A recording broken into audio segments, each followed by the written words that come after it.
In the moment when enlightenment happened for each of you and your ego was no longer there, how did your life change before and after that moment?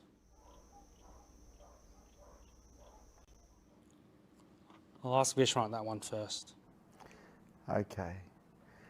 And so I'd been in the presence of my Advaita Vedanta teacher for a week, and for a few days I had put it down to his presence, the absence of I, the absence of I and the experience of being vast in everything. And so I didn't realize what had happened. I didn't realize until the following day when I woke up and Vishranт was still gone. And this expanded reality that we are was still being witnessed. And it was at that point that I started to examine what had happened. And my mind was shocked because it just didn't think that that was possible. That it had gone. That there was nobody here anymore. There was movement but nobody moving. Talking but nobody talking. But there was also an absence of any connection to my past as Vishranт. And there was an absence of any projection to the future. And so there was a big fat nothing here. And it made me realize that Vishranт had gone. And the mind was still here, the personality was still here, but the identification with it had disappeared. And nothing had taken its place. There was just an absence. It was a beautiful absence, but it was an absence. I looked at my wife and I looked at my children because they were with me, and the connection was gone also. It was like I didn't have a wife, I didn't have children. It was all gone. My past was gone, my future was gone. But something inside of me, in my mind, stayed true to whatever commitment I had made to this woman about staying and being her husband and being the father of the children. But when I looked at her and I looked at them, the connection wasn't there any longer. It had gone, along with everything else. All fear had gone. And it took a week before my wife actually realized fully what had happened to me. And she came to me and she said, "I have lost my husband, haven't I?" And I said, "Yes, he's gone. But I'm still here, but he's gone." And she was quite disturbed by that, because she could see the truth of it. But what to do? Vishranт was gone.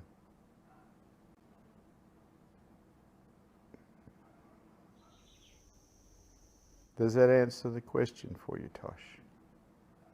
Yes, thanks, Vishranт. How about you, Swaha? How did your life change when enlightenment happened and your ego was no longer there? Well, it's very difficult to put it into words, no, what's happening, because it is like a rebirth or a tremendous explosion where all the old is destroyed. And I was living in Pune at the time. I was very involved in leading groups, and in fact I was in a group when I got very sick. This was 1 year exactly after Osho had left his body. And I got very sick with dengue fever and almost died there. And it happened during that time where I had let go of everything because my master was gone, everything was gone, what was the point? And I was very much silent with myself. I didn't see much point of being there, but I didn't know what was next. So in this process of physically almost dying, something shifted. I felt like Osho had been operating on me for this week. I was laying there.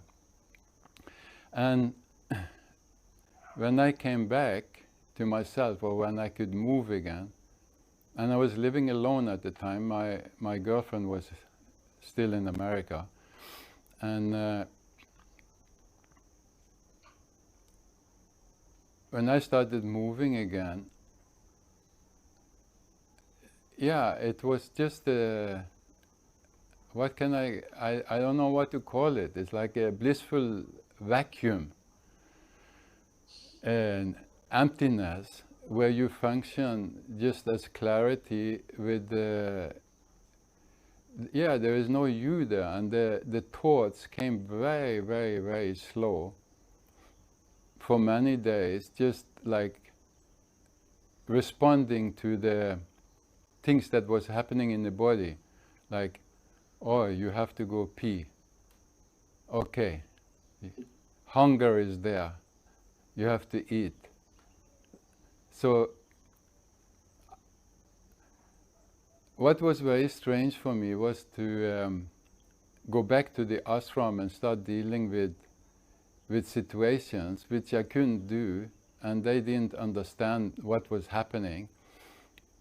And in a way, neither did I. I was just blank, in a blank, empty, blissful space. But I couldn't function anymore, so I just totally dropped out, which was fine for me, but my so-called responsibilities in the ashram wasn't fulfilled, so it was a lot of energy around it, so I just retreated into my apartment and walking by the river and sitting watching the children playing in the street. Everything was very blissful, and I remember when I slowly was like it didn't leave, this space didn't leave, no, because I had had satoris before, and I was very lost, but I was found, no, because the old was gone and you had to function. So everybody looks at you the same, but it's nobody there, it's just the presence. So I had to get used to functioning in that empty space.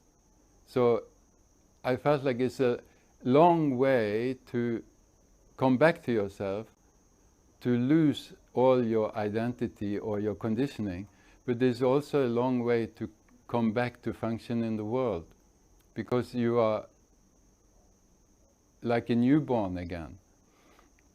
And I remember throwing all my, just like you read about the Zen master or something, I was throwing all my books and everything I had, because everything was just useless. Because you are in that space where everything is as it is. There is no question, there is no answer, there's just an isness. I must say I got help from existence, or I felt like it was my master who helped me, but I met another enlightened being at that time who helped me also to settle and accepting what was happening. And in the ashram, I had no interest anymore. It was just totally between me and Osho, me and my master, everything was happening. That was the only link I had to anybody. And then slowly I met other enlightened masters. And the same year also I met Papaji, who took care of me like his son. So existence took care, but it was There's no words to describe it. It's just is, and it was a tremendous release. And to integrate it in the world maybe is strange, but you are just so, there is no problems anymore.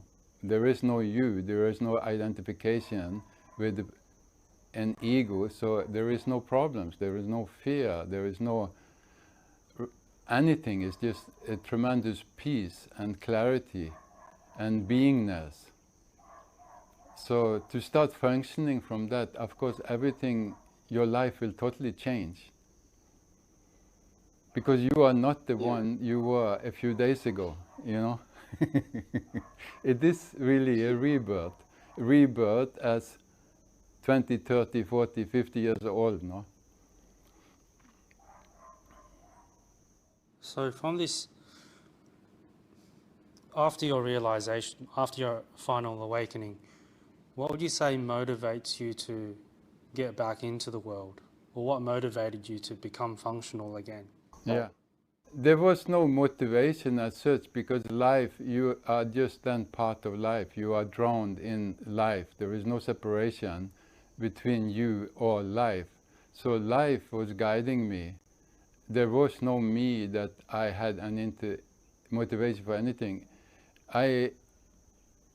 Like I said, on the soul level or spiritual level, I met other enlightened beings that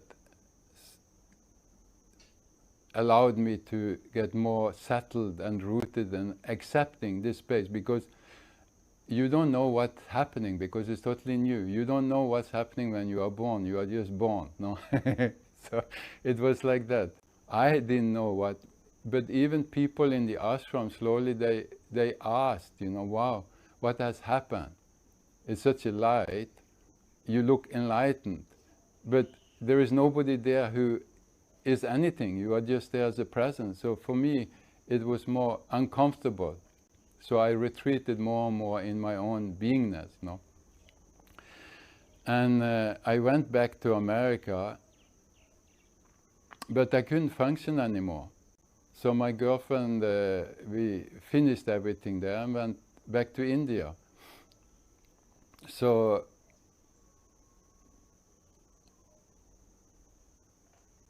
I just felt the pull to be in the Himalayas and be with other. Yeah, I couldn't even say, because there was no need for that. I just met people on my path, you could say, who supported it. But I just felt for living in peace. That was it. And I had been so long in India that it was natural for me to go back to the Himalayas, and I felt like I went with my master, with Osho, because he always wanted to go to the Himalayas. And there we were. There was no motivation, and there's still no motivation to do anything, but things is happening, no? Life happens. Life is happen. As long as you are in the body, life is happening through the body. There is no you to do or want anything, no? That that is let go, total let go. That you don't even know about, but there is no doing anymore, because there is nobody there to do anything, but life is happening. You are here, as long as you are in the physical. Does that answer anything? Yeah, I think so. It's hard to talk about these things. Thank you. How about you, Vishranт? What would you say motivated you after awakening to do anything? Pretty much nothing. I had a full client base as a psychotherapist and a full client base as a naturopath. And when I came back to Perth from the retreat that I'd woken up on, people would come to see me, and I'd just stare at them and they'd go away, because I had nothing to say. They would ask me things and I would say nothing. I'd just stare at them. And so I lost my whole client base inside a week because I just didn't want to talk. I would just be there for them, but I wouldn't talk. And I'd sit in I had this big room, like a games room, and I'd just sit in it all day, staring into space, blissed out to the max. And slowly people started to come and just want to sit with me, which was nice. I didn't have to talk to them. And I'd just sit with people and they would come, they'd go. And that's actually how satsang began. People just wanting to come and sit and be in the presence and the beauty that I was sitting in beingness. But I became quite useless because I had no motivation to do anything. It was just nothing and more nothing. But what was present was love. And as these people came to sit with me, I noticed that they were suffering, they were caught, they were still imprisoned in their minds. And compassion arose in me to try to help them out of their suffering. And this is why satsang started. I was motivated by love to hold satsang, to try to help people get free of their own egos, to wake up. And the only motivator I've had since awakening is that one motivator, love. Being everything is there, the sense of being one with everybody is there. It's very beautiful, but it's almost impossible to describe. This is the difficult thing, but when you say that, and this is how it is now, it's like the enlightenment itself has matured. Now, what was difficult is to talk about that happened 30 years ago, because then that is the problem. To talk about it now is easy because you have grown into it, but it is like that. I can remember that also, that it takes time to become human again, no? Because you have lost yourself and you are in a grown-up body. And that for me, that took years. And luckily I met people on the way. And Papaji said the first year that you are so lucky, you have found it, you got it, you have to share this, you are strong. And go back to your country. And I said, I live in India. If anybody, I will take them to you. I want to be in silence.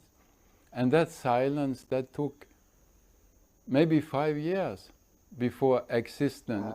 People came around, but it wasn't many people around because I was living in the mountains. I was in India.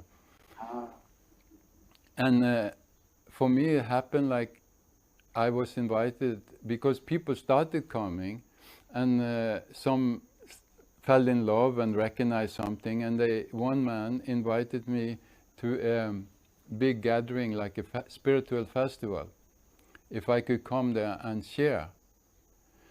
And I did, because I felt it was meant to happen. And that was the point where I went public, but it wasn't out from me.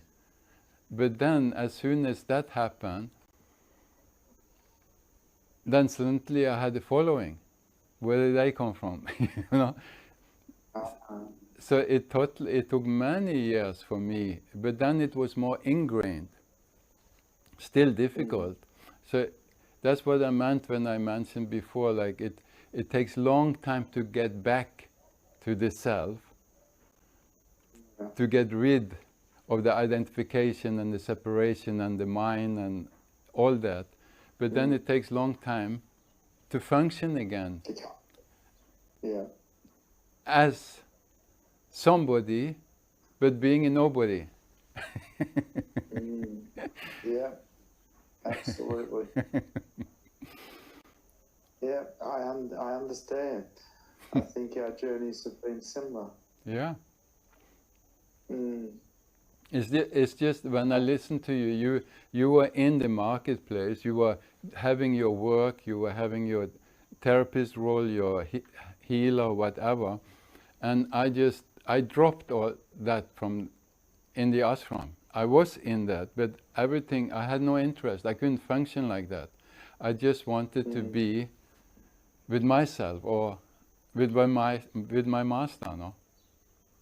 And the pull was to the Himalayas, you know. Ah. My pull was to silence and stillness, so I just sat still in this big room. And I lost all my client base within a week, basically, because I just didn't want to talk.